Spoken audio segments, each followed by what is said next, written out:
नमस्कार विद्यार्थी मित्रांनो, स्वामी रामानंद तीर्थ मराठवाडा विद्यापीठाअंतर्गत पदवीच्या अंतिम वर्षाच्या परीक्षा या ऑक्टोबर 2020 मध्ये होऊ घातलेल्या आहेत आणि त्या धर्तीवर राज्यशास्त्र विषयाच्या अंतिम वर्षाच्या BA TYच्या संदर्भात राज्यशास्त्र या विषयामध्ये 2 पेपर आपल्याला अभ्यासाला आहेत. त्यातला राजकीय विचारधारा या पेपरमध्ये मार्क्सवाद ही राजकीय विचारधारा आज आपण या MCQ प्रश्नांच्या संदर्भात या ठिकाणी पाहणार आहोत. त्याच्यावरचे वस्तुनिष्ठ प्रश्न आणि MCQचे प्रश्न आपण या ठिकाणी अभ्यासणार आहोत.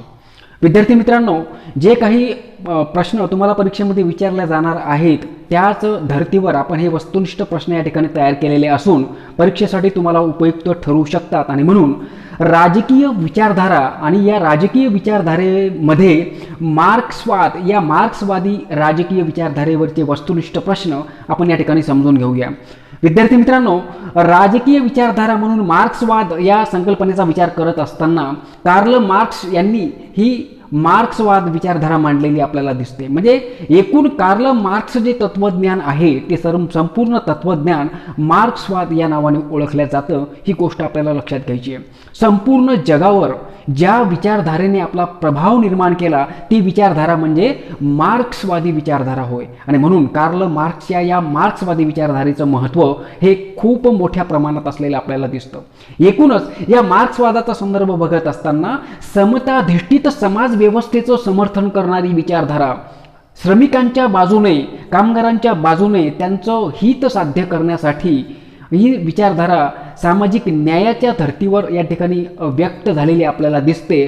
परंतु सामाजिक न्यायाचा संदर्भ बघत असताना समताधिष्ठित समाज व्यवस्थेचं संदर्भ या ठिकाणी पाहत असताना कार्ल मार्क्स यांनी हिंसेच्या माध्यमातून परिवर्तन कशा पद्धतीने होतं हा संदर्भ या ठिकाणी मार्क्सवादाच्या माध्यमातून स्पष्ट केलेला आपल्याला दिसतो.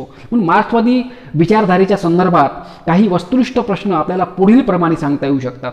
त्यातला यापूर्वीच्या व्हिडिओमध्ये आपण 110 वस्तुनिष्ठ प्रश्न बघितले होते. आता या मार्क्सवादी विचारधारेच्या माध्यमातून 111 वस्तुनिष्ठ MCQ प्रश्न क्रमांक 111 ते MCQ प्रश्न क्रमांक 143 पर्यंतची प्रश्न आपण पाहणार आहोत.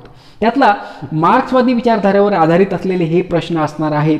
त्याच्यामध्ये 111वा जो प्रश्न आपल्याला आहे तो म्हणजे अशा पद्धतीने परीक्षेमध्ये विचारला जाऊ शकतो. कार्ल मार्क्स हाच मार्क्सवादाचा जनक म्हणून ओळखला जातो. कार्ल मार्क्स हाच मार्क्सवादाचा जनक म्हणून ओळखला जातो. ही एक जे काही वाक्य आहे या वाक्याचा संदर्भ वस्तुनिष्ठ प्रश्नाशी जोडता येऊ शकतो. याच एका वाक्यातला कुठलाही एक शब्द गाळला जाऊ शकतो आणि खाली 4 पर्यायांमध्ये तो तुम्हाला विचारला जाऊ शकतो. आणि म्हणून ही गोष्ट आपल्याला प्रत्येक वस्तुनिष्ठ प्रश्नाच्या संदर्भात लक्षात ठेवायची आहे. मी तुम्हाला एक वाक्य सांगणार, त्यातला कुठलाही शब्द हा गाळला जाऊ शकतो. वस्तुनिष्ठ प्रश्नामध्ये तो खाली 4 पर्यायांमध्ये असू शकतो आणि तो संदर्भ लक्षात ठेवून आपल्याला सगळे वस्तुनिष्ठ प्रश्न या ठिकाणी पाहायचे आहेत. पहिला प्रश्न 111वा प्रश्न आपल्याला काय सांगतो तो म्हणजे कार्ल मार्क्स हाच मार्क्सवादाचा जनक म्हणून ओळखला जातो. म्हणजे कार्ल मार्क्स यांनी जे तत्वज्ञान मांडलं ते कार्ल मार्क्स यांचं तत्वज्ञान मार्क्सवाद या नावाने ओळखल्या जातं. ही गोष्ट आपल्याला लक्षात ठेवायची. आणि मार्क्सवादाचा जनक कोण आहे तर कार्ल मार्क्स आहे. म्हणून हा वस्तुनिष्ठ प्रश्न होऊ शकतो. पुढे प्रश्न क्रमांक 112 काय सांगतो आपल्याला की मार्क्सवाद ही क्रांतिकारी परिवर्तनवादी विचार प्रणाली आहे.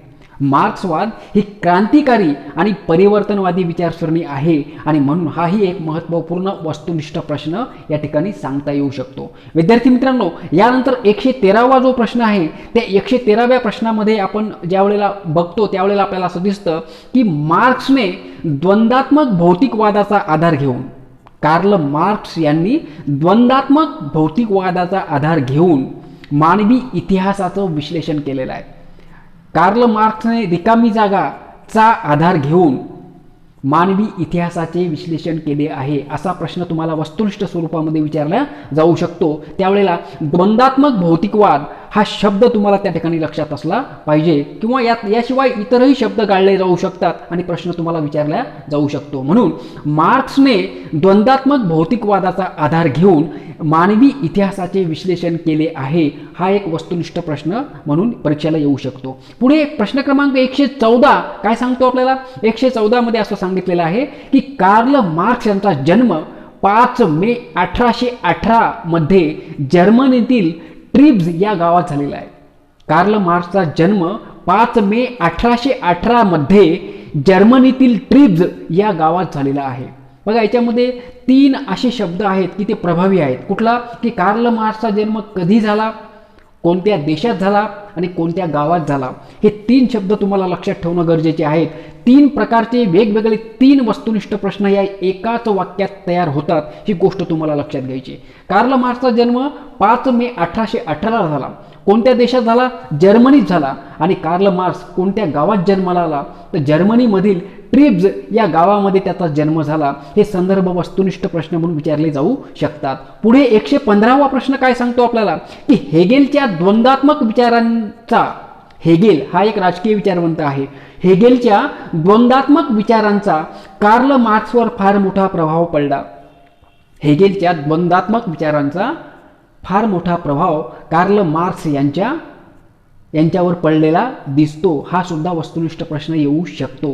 पुढे 116वा प्रश्न आपल्याला सांगता येऊ शकतो, तो म्हणजे इसवी सन 1848 मध्ये, इसवी सन 1848 मध्ये एंजिल्स आणि मार्क्स, एंजिल्स हा कार्ल मार्क्सचा मित्र होता. एंजिल्स आणि मार्क्स यांनी एकत्रित येऊन यांनी कम्युनिस्ट मॅनिफेस्टो हा जगप्रसिद्ध ग्रंथ लिहिला. 1848 मध्ये एंजिल्स आणि कार्ल मार्क्स यांनी कम्युनिस्ट मॅनिफेस्टो हा जगप्रसिद्ध ग्रंथ लिहिला. ही गोष्ट तुम्हाला वस्तुनिष्ठ स्वरूपात विचारल्या जाऊ शकते. पुढे 117वा प्रश्न आहे, तो म्हणजे या 117व्या प्रश्नापासून काही प्रश्न आपल्याला थोडेसे महत्त्वपूर्ण आहेत. म्हणजे कसं, 117 ते प्रश्न क्रमांक 123 पर्यंत काही ग्रंथ कार्ल मार्क्स यांनी लिहिली, ती ग्रंथ आपल्याला माहिती पाहिजेत. म्हणजे अमुक ग्रंथ हा कार्ल मार्क्स यांनी लिहिला, म्हणजे कार्ल मार्क्सने अनेक ग्रंथ लिहिलेत, त्यातले काही महत्त्वपूर्ण ग्रंथ मी तुम्हाला सांगणार आहे. ते कुठलाही ग्रंथ तुम्हाला वस्तुनिष्ठ स्वरूपात विचारला जाऊ शकतो. 117 the Holy family, the Holy family हा ग्रंथ 1844 साली कार्ल मार्क्स यांनी लिहिला. द होली फॅमिली हा ग्रंथ 1844 साली कार्ल मार्क्स यांनी लिहिला. त्यानंतरचा दुसरा ग्रंथ द पॉवर्टी ऑफ फिलॉसॉफी हा ग्रंथ 1947 साली कार्ल मार्क्स यांनी लिहिला. द पॉवर्टी ऑफ फिलॉसॉफी हा ग्रंथ 1947 साली कार्ल मार्क्स यांनी लिहिला. त्यानंतर 119वा प्रश्न, आत्ताच मी तुम्हाला सांगितलं यापूर्वीच की कम्युनिस्ट मॅनिफेस्टो, कम्युनिस्ट मॅनिफेस्टो हा ग्रंथ 1848 साली कार्ल मार्क्स आणि त्यांचा मित्र एंजिल्स यांनी लिहिला. हा ग्रंथ अत्यंत महत्त्वाचा जगप्रसिद्ध ग्रंथ मानला जातो. त्यानंतर 120वा प्रश्न काय सांगतो? Critic of political economy, critic of political economy हा ग्रंथ 1859 साली कार्ल मार्क्स यांनी लिहिला. कुठला? The critics of political economy हा ग्रंथ 1859 साली कार्ल मार्क्स यांनी लिहिलेला आपल्याला दिसतो. वस्तुनिष्ठ स्वरूपात कुठलाही ग्रंथ तुम्हाला येऊ शकतो आणि म्हणून कार्ल मार्क्सने लिहिलेले ग्रंथ आपल्याला माहिती पाहिजे. त्यानंतर 121वा प्रश्न, प्रश्न क्रमांक 121 काय सांगतो आपल्याला? की value, price and profit, value, price and profit म्हणजे मूल्य, किंमत आणि नफा हा या ग्रंथाचं नाव आहे. व्हॅल्यू, प्राइज अँड प्रॉफिट हा ग्रंथ 1865 साली कार्ल मार्क्स यांनी लिहिला. व्हॅल्यू, प्राइज आणि प्रॉफिट हा ग्रंथ 1865 साली कार्ल मार्क्स यांनी लिहिला. हा वस्तुनिष्ठ स्वरूपात प्रश्न विचारला जाऊ शकतो. त्यानंतर 122वा जो प्रश्न आहे, प्रश्न क्रमांक 122 काय सांगतो? प्रश्न क्रमांक 122 मध्ये दास कॅपिटल नावाचा ग्रंथ अत्यंत महत्त्वाचा ग्रंथ मानला जातो. कोणाचा? कार्ल मार्क्स यांचा दास कॅपिटल नावाचा ग्रंथ खूप महत्त्वपूर्ण मानला जातो. राजकीय साहित्यामध्ये एक महत्त्वपूर्ण साहित्य म्हणून कार्ल मार्क्सच्या दास कॅपिटल नावाचा ग्रंथ हा महत्त्वपूर्ण मानला जातो. 1867 साली कार्ल मार्क्स यांनी हा ग्रंथ लिहिलेला आपल्याला दिसतो. 1867 साली दास कॅपिटल नावाचा ग्रंथ कार्ल मार्क्स यांनी लिहिला. त्यानंतर प्रश्न क्रमांक 123 काय सांगतो आपल्याला? प्रश्न क्रमांक 123 मध्ये class struggle of France, class struggle म्हणजे वर्ग संघर्ष, म्हणजे फ्रान्समधील वर्ग संघर्ष हे त्या ग्रंथाचं टायटल आहे. क्लास स्ट्रगल ऑफ फ्रान्स हा ग्रंथ 1870 साली कार्ल मार्क्स यांनी लिहिला. आणि म्हणून हे जे वरचे 7-8 ग्रंथ मी तुम्हाला सांगितलेत, यातला कुठलाही ग्रंथ तुम्हाला वस्तुनिष्ठ स्वरूपामध्ये विचारला जाऊ शकतो. आणि हा अमुक ग्रंथ कुणी लिहिला अशा पद्धतीचा प्रश्न तुम्हाला MCQ स्वरूपामध्ये येऊ शकतो. विद्यार्थी मित्रांनो, 124वा जो प्रश्न आहे तो कुठला आहे? ते 124वा प्रश्न काय सांगतो आपल्याला की कार्ल मार्क्सच्या विचारांचा मूळ आधार रिकामी जागा हा आहे. कार्ल मार्क्स यांच्या विचारांचा मूळ आधार द्वंद्वात्मक भौतिकवाद हा आहे.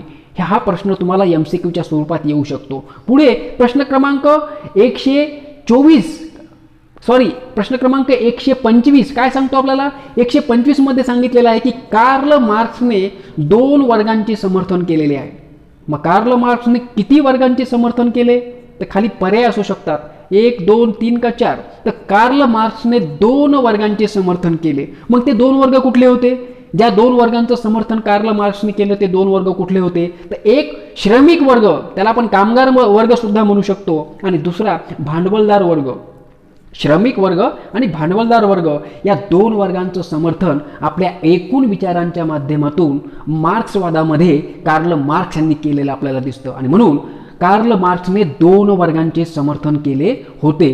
त्यानंतर प्रश्न क्रमांक 126 काय सांगतो आपल्याला? 126 जेव्हा पाहतो त्यावेळेला आपल्याला असं दिसतं की संपूर्ण मार्क्सवादाची मांडणी, जो मार्क्सवाद ही जी राजकीय विचारधारा आहे, या संपूर्ण मार्क्सवादाची मांडणी द्वंद्वात्मक भौतिकवादावर आधारित असलेली दिसून येते.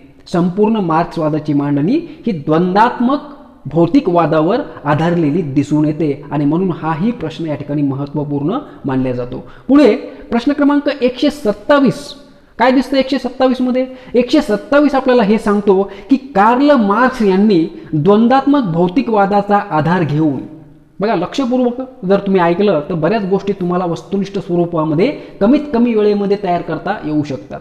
की कार्ल मार्क्सने द्वंद्वात्मक भौतिकवादाचा आधार घेऊन इतिहासाचे आर्थिक दृष्टिकोनातून विश्लेषण केलेले आहे. आर्थिक हा जो शब्द आहे तो तुम्हाला खाली पर्यायामध्ये असू शकतो किंवा कुठलाही शब्द असू शकतो.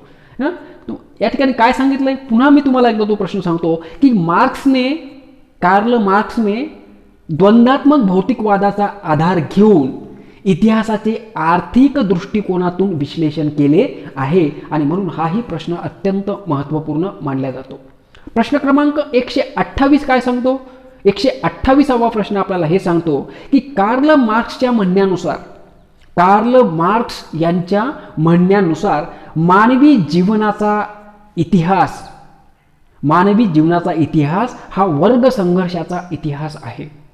कार्ल मार्क्सच्या म्हणण्यानुसार तो काय म्हणतो? कार्ल मार्क्सच्या मते असंही म्हणू शकतो आपण की कार्ल मार्क्सच्या मते मानवी जीवनाचा इतिहास हा वर्ग संघर्षाचा इतिहास आहे. हे वाक्य जर आपण काळजीपूर्वक लक्षात घेतलं तर यातला कुठलाही शब्द गाळला जाऊ शकतो. खाली 4 पर्यायांमध्ये तो तुम्हाला त्या ठिकाणी तो टाकला जाऊ शकतो. ते उत्तर तुम्हाला शोधायचं आहे. म्हणून हे प्रत्येक वाक्य जर तुम्ही लक्षपूर्वक ऐकलं किंवा जर तुमची सैद्धांतिक तयारी चांगली असेल तर 100% तुम्ही परीक्षेची तयारी खूप चांगल्या पद्धतीने करू शकता. पुन्हा मी तुम्हाला सांगतो की अगोदर सैद्धांतिक वाचन करा आणि सैद्धांतिक वाचन ज्या विषयाचं तुम्ही केलं त्या विषयाचे वस्तुनिष्ठ प्रश्न आणि त्या वस्तुनिष्ठ प्रश्नांचे व्हिडिओ तुम्ही पाहत चला. आपोआप तुमचे वस्तुनिष्ठ प्रश्न खूप चांगल्या पद्धतीनं तयार होतील. ही गोष्ट मला तुम्हाला पुन्हा लक्षात आणून द्यायची आहे. असो विद्यार्थी मित्रांनो, यानंतरचा जो प्रश्न आहे तो प्रश्न म्हणजे 129वा प्रश्न काय सांगतो आपल्याला की कार्ल मार्क्सने मानवी जीवनाच्या इतिहासाच्या 6 अवस्था सांगितलेल्या आहेत. कार्ल मार्क्सने मानवी जीवनाच्या इतिहासाच्या 6 अवस्था सांगितलेल्या आहेत. हाही प्रश्न वस्तुनिष्ठ स्वरूपात विचारला जाऊ शकतो. त्यानंतर 130वा प्रश्न आपल्याला काय सांगतो? प्रश्न क्रमांक 130 काय सांगतो? या 130 मध्ये आपल्याला सांगितलेलं आहे ते म्हणजे साम्यवादाची अवस्था अस्तित्वात येईल असं भाकीत कुणी केलं होतं? असं भाकीत कार्ल मार्क्स यांनी केलं होतं. हे आपल्याला परीक्षेमध्ये MCQ मध्ये प्रश्न विचारला गेल्यानंतर सांगता आलं पाहिजे की साम्यवादाची अवस्था अस्तित्वात येईल असं भाकीत कुणी केलं होतं? तर असं भाकीत कार्ल मार्क्स यांनी केलं होतं. ही गोष्ट आपल्याला माहिती असणं गरजेचं आहे. पुढे प्रश्न क्रमांक 131 काय सांगतं आपल्याला? 131 कडे आपण ज्या वेळेला बघतो त्यावेळेला आपल्याला असं दिसतं ते म्हणजे कार्ल मार्क्सच्या मते मानवी विकासाचा क्रम साम्यवादी अवस्थेनंतर संपुष्टात येईल. ज्या 6 अवस्था त्यांनी सांगितल्या त्यातली शेवटची जी अवस्था आहे साम्यवादी अवस्था, या साम्यवादी अवस्थेनंतर मानवी विकासाचा क्रम हा अस्तित्वात येईल असं कार्ल मार्क्स यांनी सांगितलेलं आपल्याला दिसतं. आणि म्हणून हाही प्रश्न महत्त्वाचा आहे. तो प्रश्न मी पुन्हा एकदा सांगतो की कार्ल मार्क्सच्या मते मानवी विकासाचा क्रम हा साम्यवादी अवस्थेनंतर संपुष्टात येईल हे वाक्य आपल्याला लक्षात ठेवायचं आहे. प्रश्न क्रमांक 132 काय सांगतो?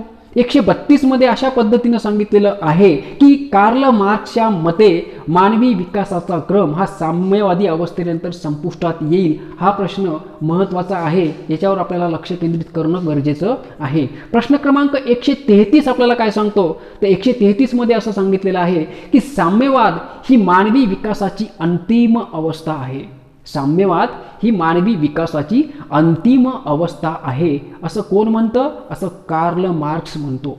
हा वस्तुनिष्ठ प्रश्न परीक्षेमध्ये आपल्याला येऊ शकतो. प्रश्न क्रमांक 134 काय सांगतो?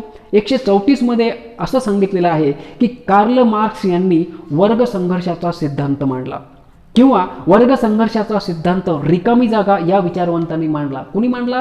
कार्ल मार्क्स यांनी मांडला. किंवा कार्ल मार्क्स यांनी रिकामी जागा हा सिद्धांत मांडला. तर कार्ल मार्क्स यांनी वर्ग संघर्षाचा सिद्धांत मांडला. म्हणजे शब्दांची आलटापालट करून शब्द बदलून या ठिकाणी वस्तुनिष्ठ प्रश्न तुम्हाला विचारले जाऊ शकतात. आणि म्हणून हा महत्त्वपूर्ण प्रश्न असलेला आपल्याला दिसतो. परीक्षेमध्ये हा विचारला जाऊ शकतो. कुठला प्रश्न? की कार्ल मार्क्स यांनी वर्ग संघर्षाचा सिद्धांत मांडला. पुढे प्रश्न क्रमांक 135 काय सांगतो आपल्याला? प्रश्न क्रमांक 135 मध्ये असं सांगितलंय की कार्ल मार्क्सच्या मते आजपर्यंतच्या मानवी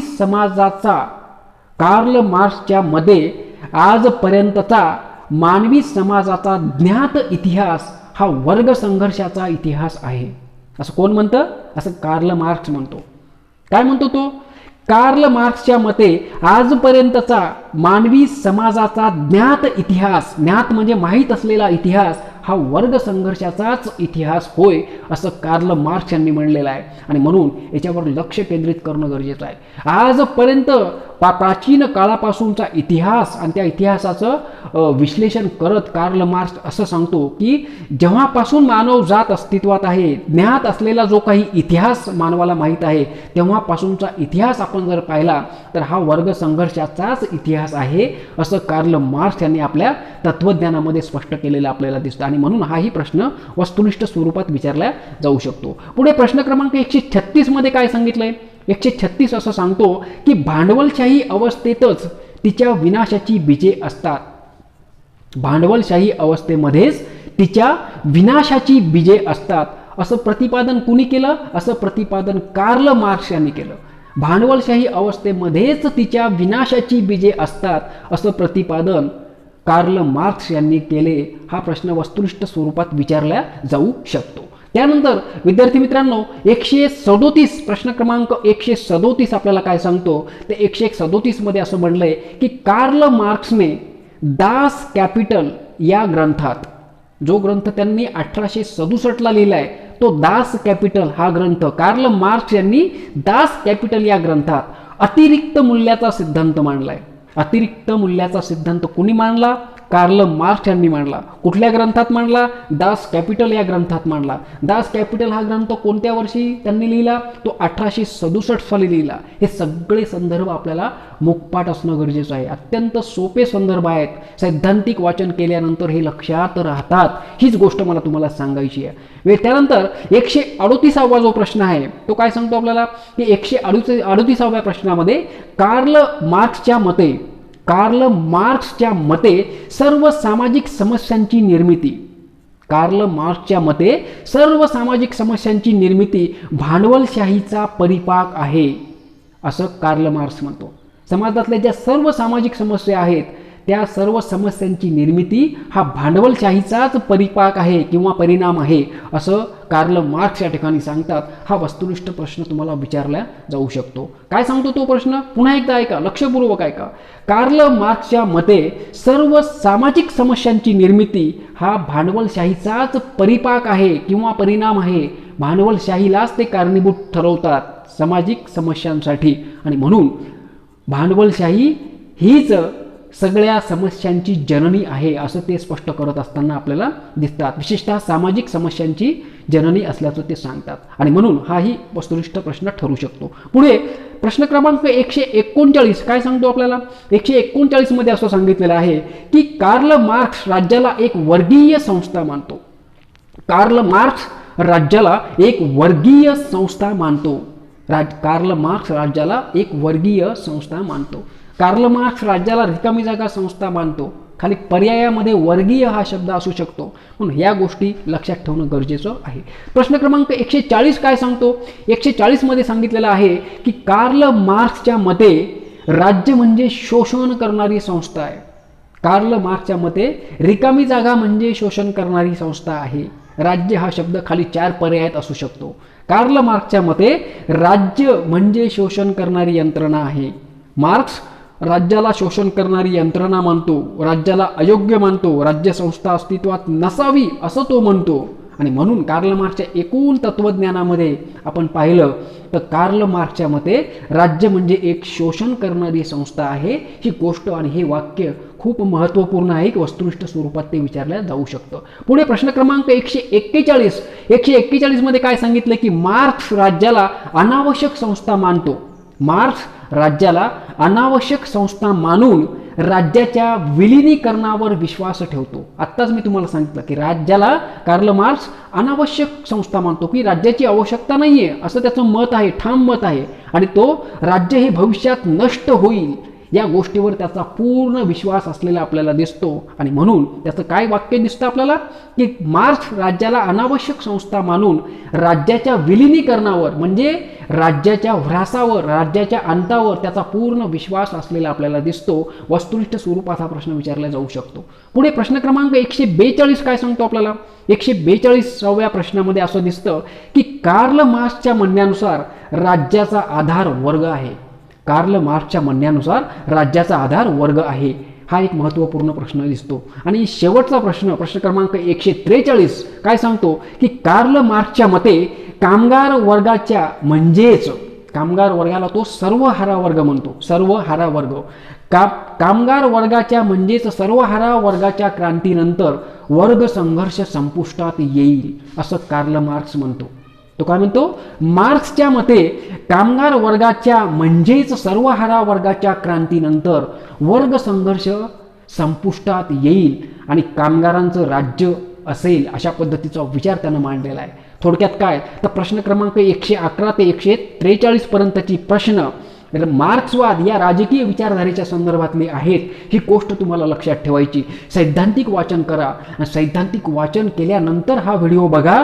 तुम्हाला सगळे वस्तुनिष्ठ प्रश्न या ठिकाणी चांगल्या पद्धतीने अवगत होतील आणि परीक्षेचा सामना